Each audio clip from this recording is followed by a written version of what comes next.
gushimira uyu mugabo imbere yabo.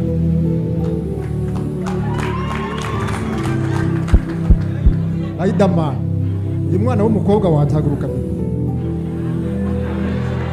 Uyu mwana wanjye w'umukobwa mumfashe mwumve, yaramutabaye ubu hashize imyaka 13 avutse. Muti byagenze gute? Mama buryo atwite uyu mwana mu mvugo y'ubu twari twarakubiswe nta bushobozi. Igihe cyo kubyara uyu mwana tubura amafaranga amugeza ku Muhima.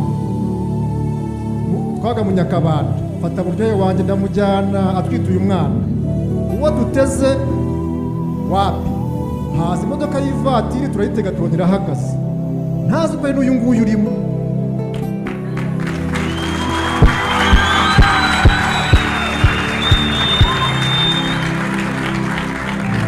Yari afite umushoferi umutwaye.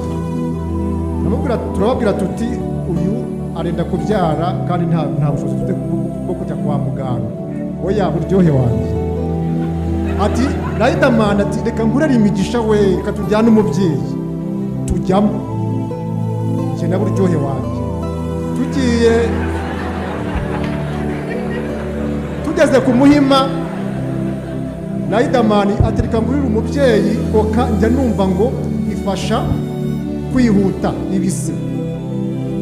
Nuko atugezayo umwana avuka neza, ariko ndababwiza ukuri iyo RADERMAN atahaba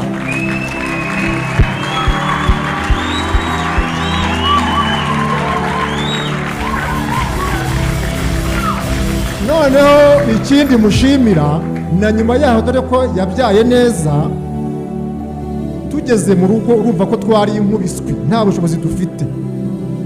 Ndamutakira kuri telefoni arabura ati genda mu Biryogo ntibari kubisumize hariya wanyohereje. Ati genda urasanga y'abasore baragufasha. Baduha amafaranga yabategetse, tuguramo ibigoma by'umwana, tugira iki, twari twarakubiswe. RADERMAN dore wa mwana watabaye ubu arakuze afite imyaka 13. Nta kintu wamubwira wagutabaye?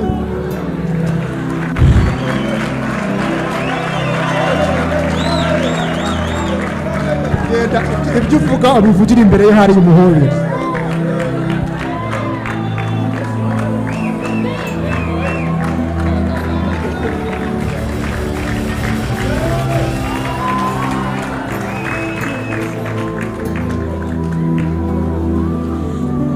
Thank you so much for helping my mother and me, and I do really appreciate it.